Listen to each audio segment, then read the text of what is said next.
তুর পাহাড়টা আল্লাহ তাআলা বনি ইসরাইলের উপরে এভাবে ধরেছিলেন।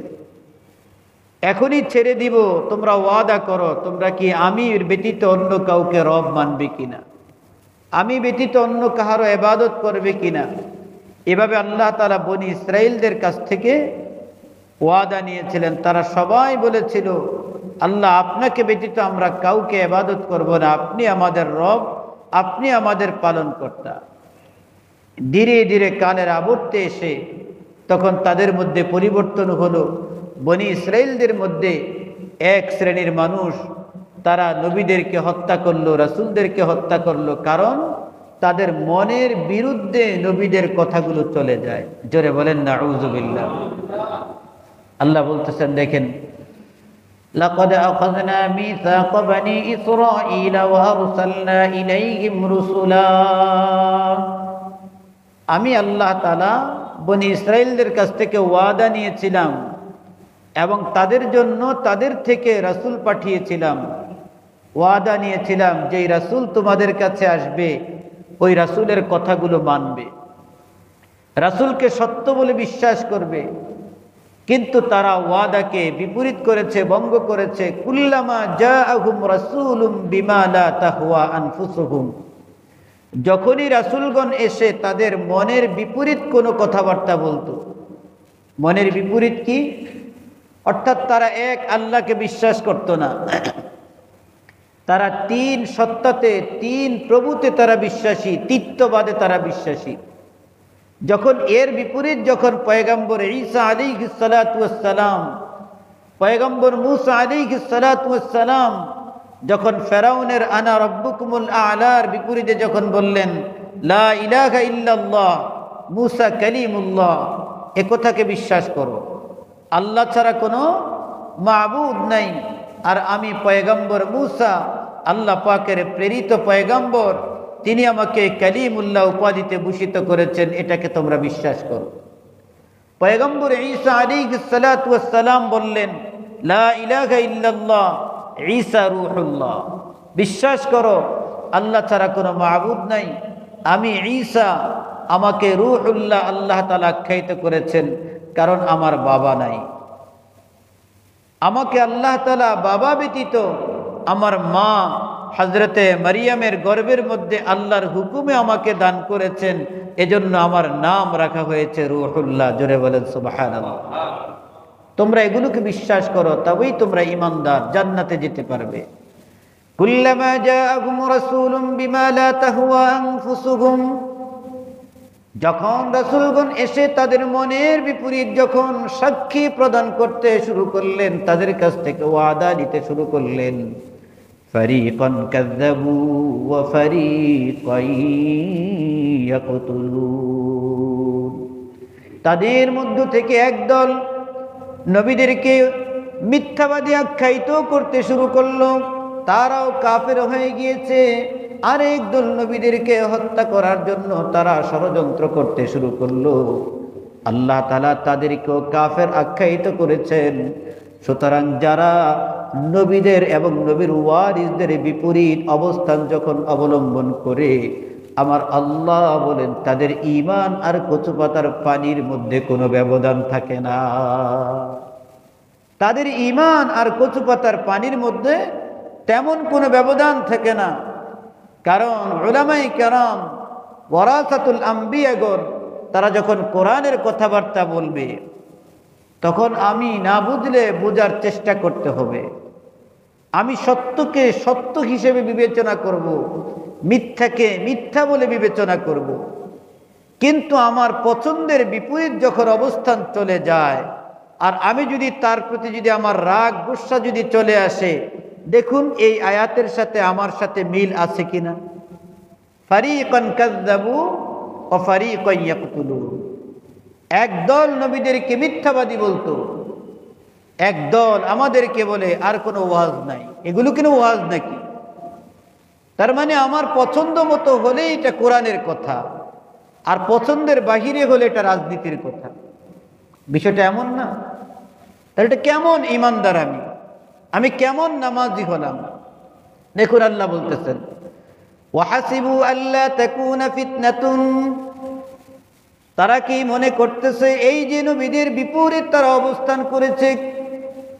বনি ইসরাইলরা তাদের এমন সময় গিয়েছে তারা দৈনিক 300 নবীকে একসাথে তারা হত্যা করেছে। নাউযুবিল্লাহ বলেন। বর্তমান যুগে নবী নাই, কিন্তু উলামায়ে কেরামদেরকে, মাদ্রাসার ছাত্রদেরকে সময় মতো পাইলে বাড়ির মধ্যে পালাইতে পারলে এভাবে হত্যা করে মানুষের দিলের মধ্যে কোনো মায়া লাগে না। কথা বলেন ঠিক না বেঠিক? আর এই কথাবার্তাগুলো আমরা বললে তখন আমরা হয়ে যাই রাজনীতিবিদ। এটি রাজনীতির কথাবার্তা, এগুলো মসজিদের মধ্যে বলা চলে না। মসজিদের মধ্যে বলা চলবে শুধু জান্নাতের কথা আর জাহান্নামের কথা, অর্থাৎ আসমানের উপরে যা হয় আর জমিনের নিচে যা হবে, এর মাঝখানের কোনো কথাবার্তা আপনি বলবেন তো আপনি রাজনৈতিক হুজুর হয়ে যান। তাহলে আমি সতর্ক হব কিভাবে? আপনি আমার প্রতি একটা জুলুম করবেন, আমি আমার জুলুমের কথাটা বলতে পারবো না? আমি তো ভালো আছি, কিন্তু আমার আরেকজন সাথী তো ভালো নাই, তার প্রতি তো অবিচার করা হচ্ছে। এ কথাটা কোত্থেকে বলা হবে? দুনিয়ার জমিনের মধ্যে প্রতিবাদ করার প্রথম স্থান হলো মসজিদের মিম্বার। এখান থেকে যদি কোনো প্রতিবাদ যদি না আসে, কোথাও থেকে প্রতিবাদ আসবে না। কারণ সবচেয়ে উচিত কথা, হক কথা কে বলবেন? মসজিদের ইমামগণ বলবেন, খতিবগণ বলবেন, আলেমগণ বলবেন। কারণ তারাই সবচেয়ে চূড়ান্ত সত্য আর মিথ্যা তারা জানেন। কারণ তাদের মধ্যে আল্লাহ তাআলা কোরআনের ইলম দিয়েছেন, তাদের সিনার মধ্যে আল্লাহ তাআলা কোরআনের ইলম দান করেছেন। সুতরাং তারা যদি বলে, এটা রাজনৈতিক বিষয় নয়, বরং এটাই হলো প্রকৃত অর্থের হেদায়েতের কথা। আমি ভালো আছি, আপনি ভালো আছেন, আপনার কোনো অসুবিধা নাই, কিন্তু আপনার সাথী সঙ্গী মারা যাচ্ছে, তাকে দুনিয়া থেকে বিদায় করে দেওয়া হচ্ছে। আপনি একটা বারের জন্য যে আপনাকে ভালো রাখতেছে সে আরেকজনকে ক্ষতি করতেছে, আপনি কি তার কথাটা বলবেন না? হাসরের মাঠে তো আল্লাহ তাআলা আপনাকে বলবেন। তখন আল্লাহ এই কথাটা বলতেছেন, তারা কি মনে করতেছে আল্লাহ তাকুনা ফিতনাতুন, তাদের এই অন্যায় অপরাধে নবীদেরকে হত্যা করা, নবীদেরকে মিথ্যাবাদী সাব্যস্ত করা, এই যে অপরাধ, এই যে তাদের দৃষ্টতা, তাদের যে বেয়াদবিমূলক আচরণ আর মন্তব্য, এগুলোর কারণে তাদের কি কোনো শাস্তি হবে না? আল্লাহ বলতেছেন ওয়াহাসিবু, তারা কি মনে করে আল্লাহ তাকুনা ফিতনাতুন, তাদের কোনো আযাব হবে না? তারা কি মনে করে? এই কথাগুলো, এগুলো যেগুলো এখন বলতেছি, এগুলো হলো অ্যান্টিবায়োটিক ওষুধের মতো। তো এই কথাবার্তাগুলো আমরা অনেক সময় এমন এমন কাজ করি, মনে করি আমার মনে কোনো শাস্তি হবে না, আমি মনে হয় এমনি নাজাত পেয়ে যাব। অথচ আল্লাহ তাআলা বলেন, তুমি শুধু নামাজির পরিচয় দিয়ে মুক্তি পাবে, তুমি শুধু হাজির পরিচয় দিয়ে মুক্তি পাবে। শুধু মানুষ কি মনে করতেছে তাকে এভাবেই ছেড়ে দেওয়া হবে? আহাসিবান নাসু আন ইউতরাকু আন ইয়াকুলু আমান্না, সে বলবে আমান্না, আমি ঈমানদার। তুমি কে? আমি মুমিন। কি পরিচয় তোমার? তুমি যে মুমিন, আমি নামাজ পড়েছি। আর কি পরিচয় তোমার? আর কিছু বলতে পারতেছে না। এতটুকু বলার কারণেই তাকে নাজাতের জন্য ছেড়ে দেওয়া হবে। অথচ ওয়ালাকাদ ফাতান্নাল্লাযীনা মিন ক্বাবলিহিম,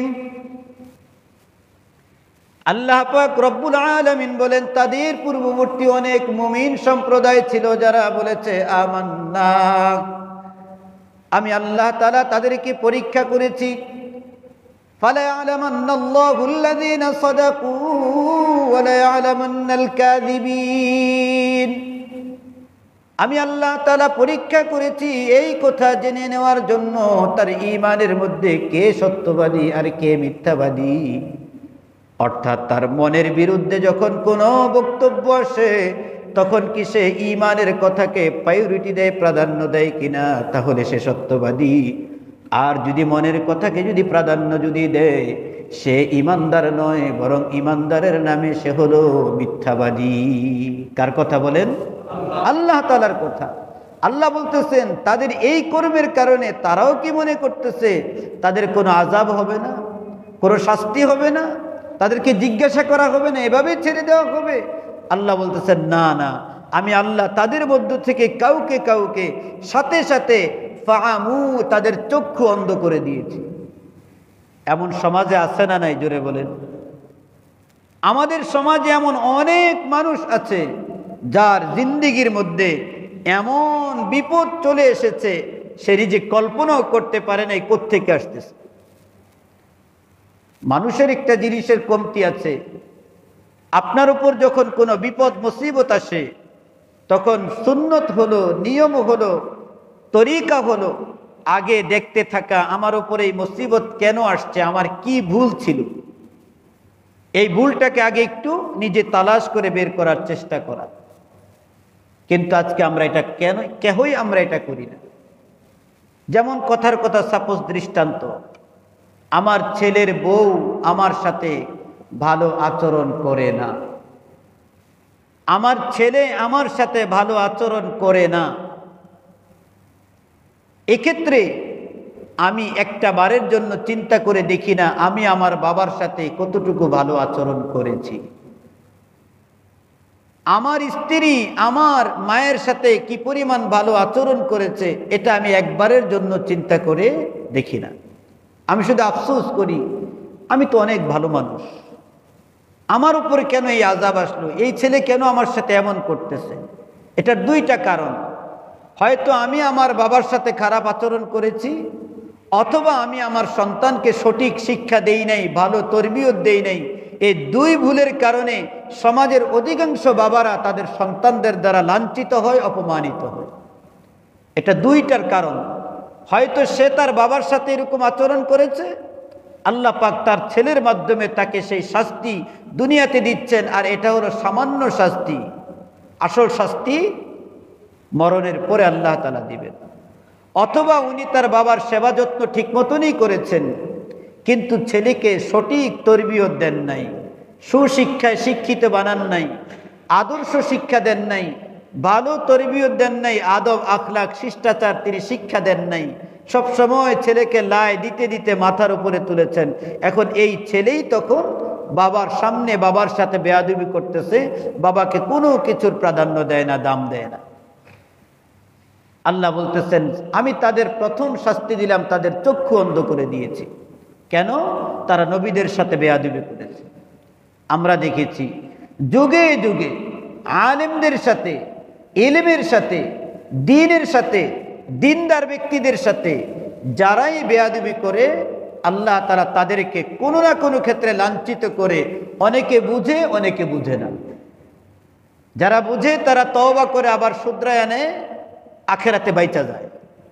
আর যারা বুঝে না তারা এভাবে চলতে থাকে, দুনিয়াতে জীবন কেটে যায়, কিন্তু পরবর্তীতে এই মানুষগুলো আখেরাতে আল্লাহ পাকের দরবারে এমন শাস্তির সম্মুখীন হয় কোনো সাহায্যকারী তাদের সামনে আসবে না। সামনের আয়াতের মধ্যে আল্লাহ বলতেছেন।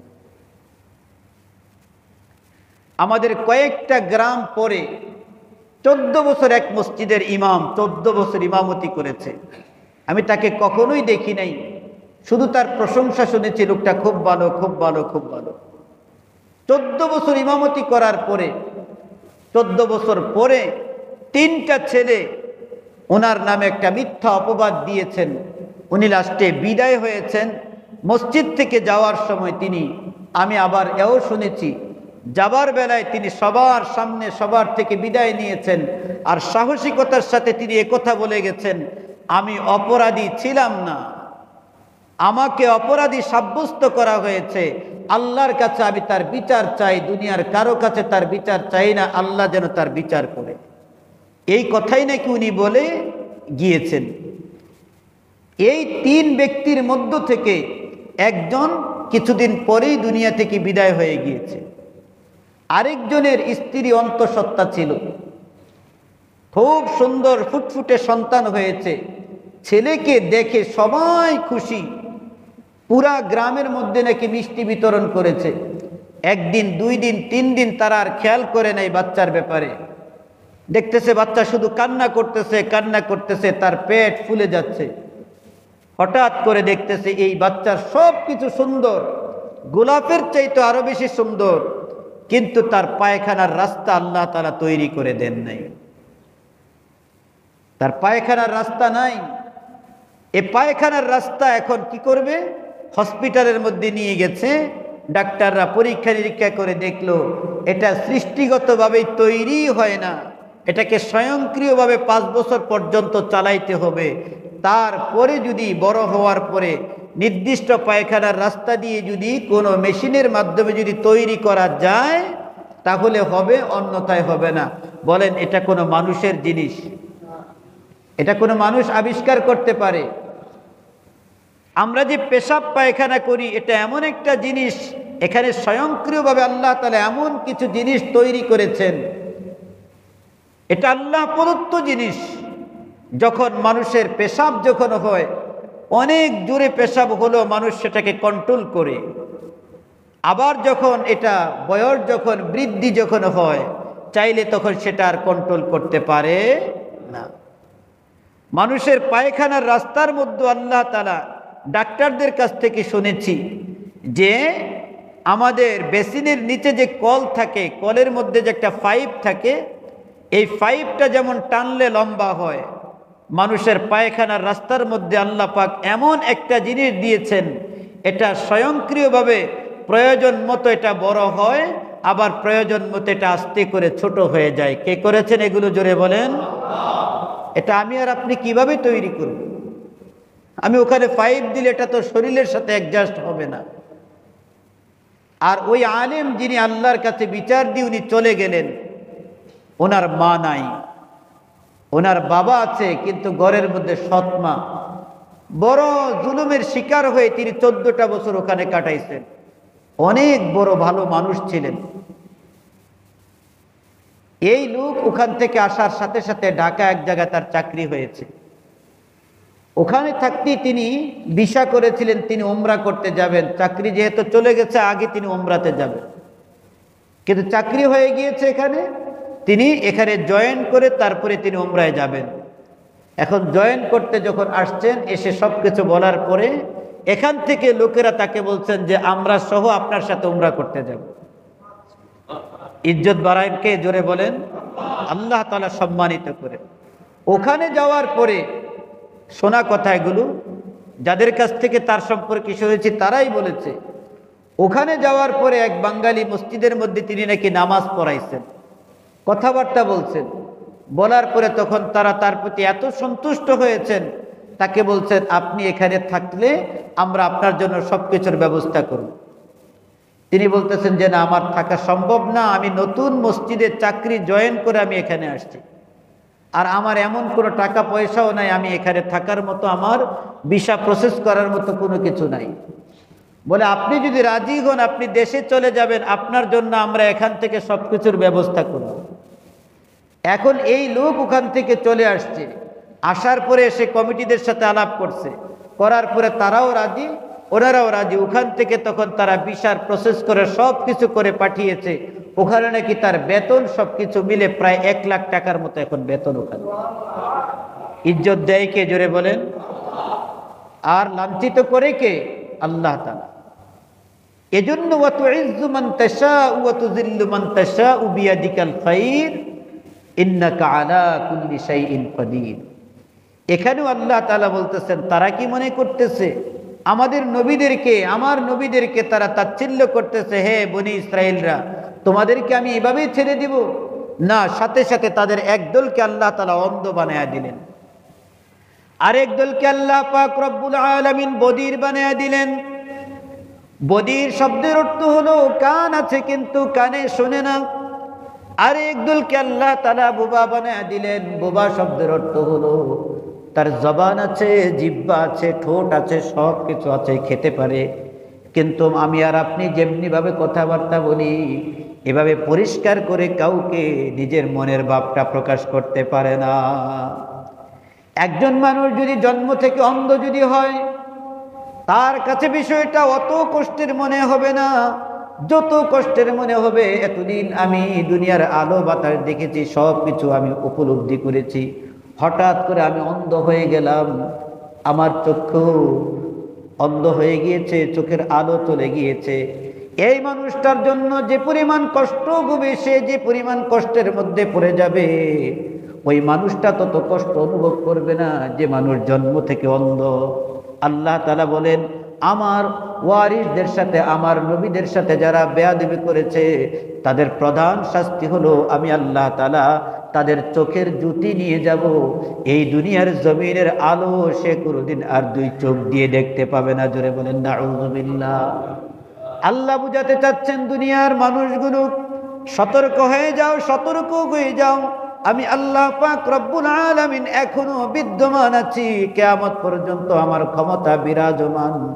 সুতরাং আমি আল্লাহ চাইলে যে কোনো সময় তোমার চোখের পাওয়ার আমি আল্লাহ তাআলা হরণ করে নিয়ে যেতে পারি, তার মধ্যে কোনো সন্দেহ নাই। কথা বলেন ঠিক কিনা? এই চক্ষুটা আল্লাহ তাআলা দান করেছেন, চোখের ভিতরে যেই বিজল বিজল যেই পানি দান করেছেন, যেটার মাধ্যমে আমি আর আপনি দুনিয়ার জমিনটাকে দেখতে পাই, স্ত্রীকে দেখি, সন্তান দেখি, তাদের দিকে তাকায়া মনের মধ্যে শান্তি অনুভব করি। এটা একমাত্র আমার আল্লাহর দয়া। তিনি যদি দয়া না করতেন কোনোদিন তাদের চেহারা দেখা সম্ভব ছিল না। আল্লাহ বলতেছেন, অতঃপর তাদের মধ্য থেকে কেউ কেউ আমার কাছে তওবা করেছে, আমি আল্লাহ তাআলা তাদের প্রতি তওবা কবুল করলাম, তাদেরকে ক্ষমা করে দিলাম। সুম্মা আমু ওয়া সাম্মু কাসীরুম মিনহুম, তবে তাদের অধিকাংশই তওবা না করার কারণে আমি আল্লাহ তাআলা তাদেরকে অন্ধ বানায় রেখে দিয়েছি। আর যারা তওবা করেছে তারা তো অন্ধ হয়ে গিয়েছে, তবে দুনিয়ার জমিনের মধ্যে তারা আর চোখের দৃষ্টি ফিরে পাবে না, কিন্তু পরকালের আযাব থেকে আমি আল্লাহ তাদেরকে ক্ষমা করে দিলাম। দুনিয়ার জমিনে এই শাস্তি তো হয়েই গিয়েছে, কারণ দুনিয়াতে এটা আল্লাহ তাআলা যখন ফয়সালা করে দিয়েছেন, এই দৃষ্টি আর আল্লাহ তাআলা ফিরিয়ে দিবেন না। এটা তার জন্য, দুনিয়ার অন্য মানুষদের জন্য এটা তার শাস্তি। কিন্তু সে তওবা করার কারণে এই সামান্য শাস্তির মাধ্যমে আমি আল্লাহ তাআলা তাকে বড় শাস্তি, পরকালীন শাস্তি থেকে আমি আল্লাহ তাআলা তাকে চিরতরে নাজাত করে দিলাম। জোরে বলেন সুবহানাল্লাহ। সাবধান, জেনে রেখো, আল্লাহু বাসীরুম বিমা ইয়ামালুন, তারা যা করে আমি আল্লাহ তাআলা কিন্তু সব কিছু দেখতেছি। এই যে এখানে আমরা বসে আছি, আল্লাহ আমাদেরকে দেখেন না? আরে শুধু দেখেন না, আল্লাহ পাক রব্বুল আলামিন এখানে বসে আমরা যে কথাবার্তা বলতেছি, আল্লাহ আবার আমাদেরকে এরকম কেন্দ্র করে আরশে আজিমের উপরে ফেরেশতাদের সামনে এমন মজলিস কায়েম করে আমার আপনার প্রশংসা আল্লাহ তাআলা করতেছেন। জোরে বলেন সুবহানাল্লাহ। ফাযকুরুনি আযকুরুকুম, তোমরা যখন আমার আলোচনা করো আমি আল্লাহ তাআলা তোমাদের আলোচনা করি আরশে আজিমের উপরে, তোমরা করো জমিনের মধ্যে, আমি করি আসমানের মধ্যে, তোমরা করো তোমাদের মতো মানুষদের সামনে, আমি করি আমার নৈকট্যশীল ফেরেশতাদের সামনে, যারা কোনো গুনাহ বুঝে না, যারা কোনো অন্যায় বুঝে না, যাদেরকে যা হুকুম করি তাই করে আমি তোমাদের প্রশংসা তার সামনে করতে থাকি। জোরে বলেন সুবহানাল্লাহ। স্বয়ং আল্লাহ যদি আমার আপনার ব্যাপারে আলোচনা করেন তাহলে আমার আপনার দাম কম না বেশি? জোরে বলেন, অনেক বেশি। এজন্য খেয়াল রাখতে হবে, আমাকে সদা সর্বদা মনিটরিং করেন কে? আল্লাহ তাআলা। পরের আয়াতের মধ্যে আল্লাহ পাক রব্বুল আলামিন বলেন, লাকাদ কাফারাল্লাযীনা ক্বালু ইন্নাল্লাহা হুয়াল মাসীহু ইবনু মারইয়াম। নাসারারা তারা বলতে লাগলো, তারা কাফের, তারা বলতেছে আল্লাহকে জানো, আল্লাহ হলো হুয়াল মাসীহ ইবনু মারইয়াম, মারইয়াম তো নয়, মাসীহ ঈসা হলো আল্লাহ। জোরে বলেন নাউযুবিল্লাহ। কেন তারা ঈসা আলাইহিস সালাতু ওয়াস সালামকে আল্লাহ বলতো?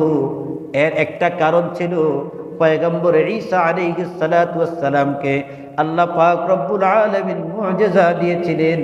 তিনি মৃত মানুষকে যদি আল্লাহর নাম নিয়ে যদি ডাকতেন, মৃত মানুষ জীবিত অবস্থায় এভাবে দাঁড়ায়া যেত। জোরে বলেন সুবহানাল্লাহ।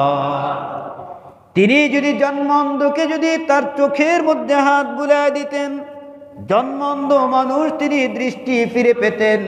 তিনি যদি কোনো কুষ্ঠরোগীকে, শ্বেত রোগীর গায়ের মধ্যে হাত বুলায় দিতেন, কুষ্ঠরোগী, শ্বেত রোগী মানুষ ভালো হয়ে যেত।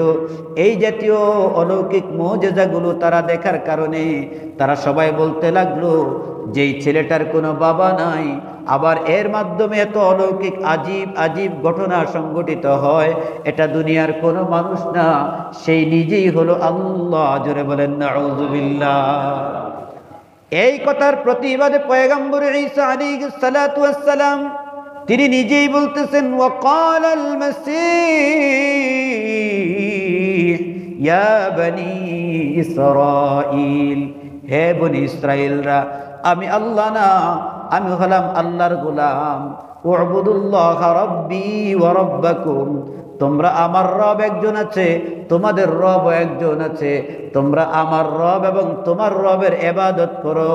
আমি ঈসার কোনো ইবাদত তোমাদের করার প্রয়োজন নাই, কারণ আমি হলাম আল্লাহর গোলাম। যদি বলেন সুবহানাল্লাহ। যদি তোমরা আমার এই কথা যদি না মানো, তাহলে তোমরা আমার ইবাদত করো, এর মাধ্যমে তোমরা শিরিক করলা।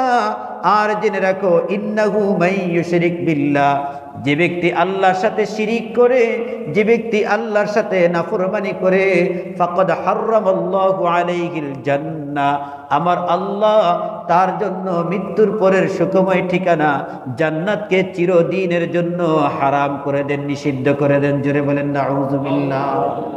তার ঠিকানা কোথায় হবে? আল্লাহ তাআলা বলেন ওয়ামাওয়াহুন নার, তার ঠিকানা হবে জাহান্নাম।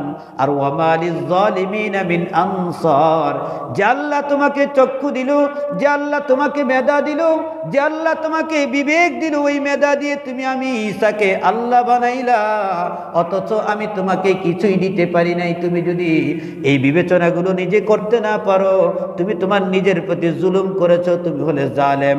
আর আল্লাহ বলতেছেন ওয়ামা লিয-যালিমিনা মিন আনসার, আমি আল্লাহ জালেমদের জন্য কোনো সাহায্যকারী রাখবো না। জোরে বলেন নাউযুবিল্লাহ। কেমন যেন একজন মানুষ, আমরা মনে করি আমি আরেকজনকে অন্যায়ভাবে হত্যা করলাম বা অন্যের মাল আমি ক্রুক করলাম, আমি তার প্রতি জুলুম করলাম। এটা তো জুলুম আছেই। সবচেয়ে বড় জুলুম হলো যে ব্যক্তি নিজেকে নিজে জাহান্নাম থেকে বাঁচাইতে পারে নাই, এটা হলো সবচাইতে বড় জুলুম। এই ব্যক্তি সবচাইতে বড় জালেম। এখন স্পষ্ট এগুলো জানার পরেও যদি এই সমস্ত চিরা চরিত্র থেকে যদি নিজে যদি বিরত থাকতে না পারে, তাহলে নিজের প্রতি নিজে জুলুম করলাম, আমি জালেম হলাম।